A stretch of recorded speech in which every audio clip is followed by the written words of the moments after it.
Everybody talks about peace. Tony Blair talks about peace. George Bush talks about peace. We're fighting for peace. We're blowing for peace. We're doing this for peace. We want peace. Everyone wants peace. That Islam is the only way to establish true peace.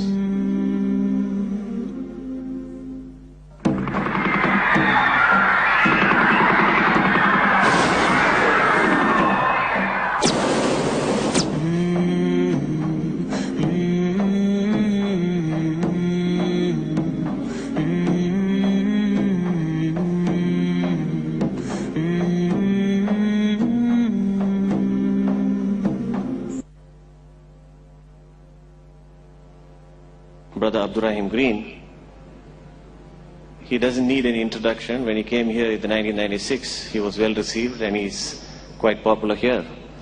Anyway, let me go through for the benefit of those who are new.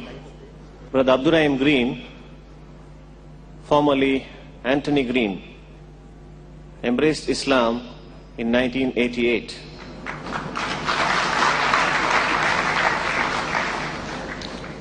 And he since then has been a very active da'i in the UK, and he gives a lot of lectures in the Hyde Park, London. Now I request Brother Abdul Raheem Green to deliver his lecture.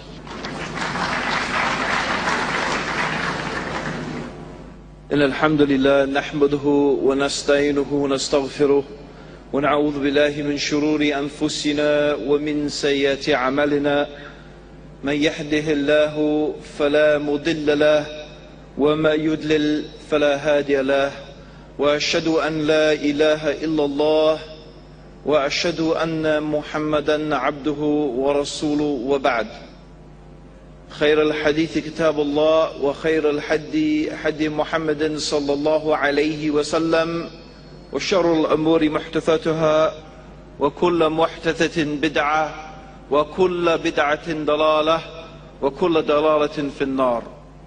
We begin by praising Allah. We praise Him, we seek His help, and we ask for His forgiveness. And we seek refuge with Allah from the evil of ourselves and from the evil consequence of our evil actions.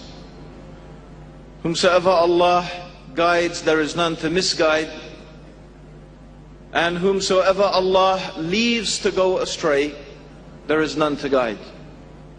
And I testify and bear witness that Allah alone is worthy of worship, and that Muhammad sallallahu alayhi wasallam is the servant of Allah and His messenger. After that, the best speech is the book of Allah, and the best way, the best guidance is the guidance of Muhammad sallallahu alayhi wasallam. And the worst of all the affairs are those matters that have been newly introduced into the religion, and every matter that is newly introduced into the religion of Islam is an innovation, and all of those religious innovations are misguidance. And all misguidance is going astray, and all going astray is in the fire. My brothers and sisters in Islam, may Allah subhanahu wa ta'ala have mercy upon you. Today there is going to be one dominant theme. And the theme, as you can see, is peace. Peace to humanity. Peace, vision of Islam. Really, peace. Why do we want peace? Why? What's so good about peace? Everybody talks about peace. Tony Blair talks about peace. George Bush talks about peace. We're fighting for peace. We're blowing for peace. We're doing this for peace. We want peace. Everyone wants peace. You know, you don't have to question for a minute that peace is a good thing, because we know that that's what we want. And if your religion's any good, your religion is going to preach peace and teach peace. Yeah? Okay. Why do human beings want peace? Why? Tell me. Can anyone, I want you to tell me personally why you want peace. Why do you want peace and not war? Why do you want peace and not something other than peace? So can you give me a few ideas? Help me along. What's so good about peace? I'm asking you this. I tell you something amazing. My dad, he went to Egypt. In fact, my dad lived in Egypt for 10 years. And he was a merchant banker there. And recently he went back to make a visit to a school that he opened there, and he gave a lecture there to young Egyptian boys. And the amazing thing he gave a lecture about, I couldn't figure this out exactly what my dad was going on about. He gave a lecture not about peace, but about war. And in fact, he talked about how much fun war was. And yes, he said, you're a young man and you will enjoy fighting. My father fought in the Second World War. And he loved it. And my dad, believe me, is not a bad man. If you meet my dad, you will say, how come he's not Muslim? He's such a nice guy. So many people said that. But seriously, some people actually enjoy fighting. They love it. So tell me, please, what is so good about peace? Why do we want peace? Can anyone tell me? To live in harmony. To live in harmony. Why do you want to live in harmony? Why? You know the guy, he's annoying you. Poof, why don't you just bash him up?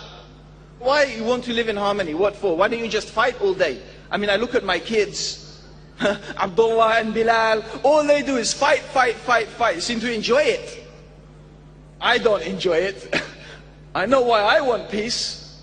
Why do you want peace? Seriously. I took some notes. I've got some ideas myself why I think people want peace. But I want to hear from you. Huh? Okay, that's a good start. We need peace to live. Yeah, we need peace to live. Why? What's the opposite of peace? Peace means war. Yes? And when there is war, you feel insecure. You feel that any minute some bomb may blow up your house. You can't get the food you like. You can't do your job. Nothing feels happy. You feel disturbed. You feel your life is going to be lost. You feel your children are in danger. You feel your family is in danger. You don't know what's happening to your auntie and your uncle and mommy and daddy and wherever they are, because the whole world is in confusion. And people don't like that. They don't like confusion. They don't like this disruption. They don't like this mad state of affairs. Mostly, generally, human beings like to, as he said, live.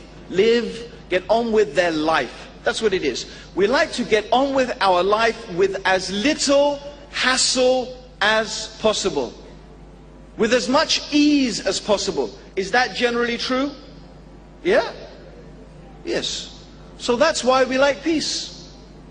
We don't like war, we like peace. We don't like the idea I have to go out and fight and die, and maybe I won't see my wife again and my family again. This is something frightening.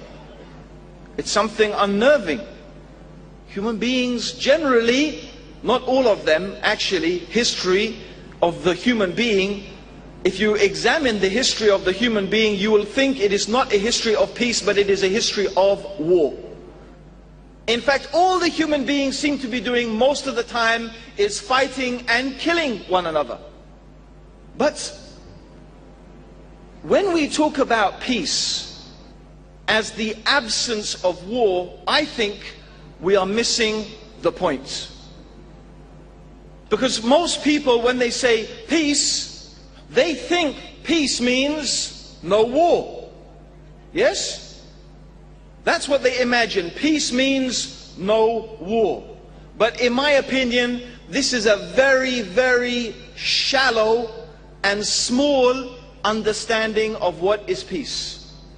In fact, I don't really believe this is the correct understanding of what is peace at all. And in fact, even the people who talk about peace the most, they don't even believe that. Because as I began by saying, George Bush talks about peace as he's going to war. Yes? Because he's going to war for peace. We can laugh, but actually, as a concept, it's not strange to the human being that we fight for peace, that we have war so we can live in peace. This is not a strange concept for the human being. So therefore, peace does not mean the absence of war. It doesn't mean that. Peace is something we feel inside. Peace is something we feel inside. It's a state of happiness. It's a state of joy. It's a state of calm, tranquility, serenity. We don't feel worried. We don't feel depressed. We don't feel sad. We feel at peace. So true peace is something that is inside the human being. It is not something necessarily outside. So this is in fact the true peace. The true peace is the peace that is inside the human being.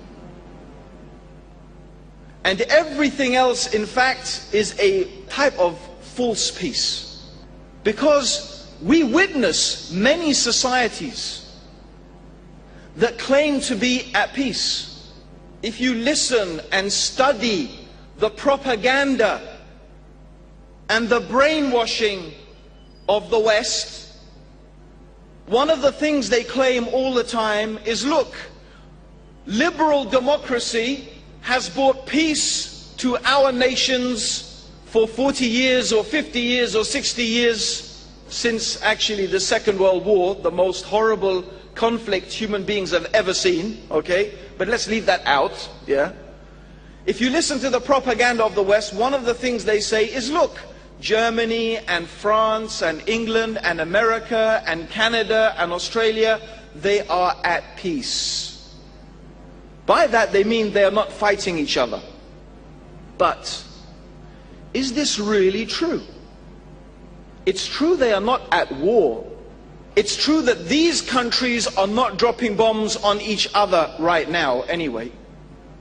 But let's examine something else. Let's look at their societies. Let's look at America. The crime rate, violent crime, rape, alcohol abuse, drug abuse, kids shooting each other in schools, kids knifing each other in the streets, gang warfare. Washington, D.C. is called the murder capital of the world. Of the world. Not of America, of the world. A woman is raped in America. One woman, I think, is raped every 3 minutes in Canada. Or is it 3 women every 1 minute? One or the other. Whichever one it is, it's disgusting. In England, women, they interviewed women and they found that 80% of women did not feel safe to travel on the underground, you know, the public transport system at night. In England, we are afraid to let our children go and play outside because there are pedophiles, because we are hearing about people who are kidnapping children and sexually molesting them and murdering them in the most horrific way. And I want to ask you a question. Can we really say that is peace? No, this is not peace. We find people are depressed. People are depressed. They are taking drugs like Valium, drugs because they are clinically depressed. They are so depressed they need to take drugs to make themselves feel more happy. They drink alcohol and they take ecstasy and so many drugs and intoxicants. Does this sound like people who are at peace? No. In fact, you see, the promise of peace is a very narrow one. It's a very narrow concept. And this, in fact, is something that we have fallen into the trap of thinking the same thing. And we shouldn't do this. My contention tonight, and what I want to try and show tonight, is that Islam brings peace. True peace. The true peace of the soul, the peace and tranquility that is in the heart and the soul of the individual. And this is the true peace. And in fact, I will say, without this peace, Without this peace of soul, without this peace of mind, without this tranquility inside the human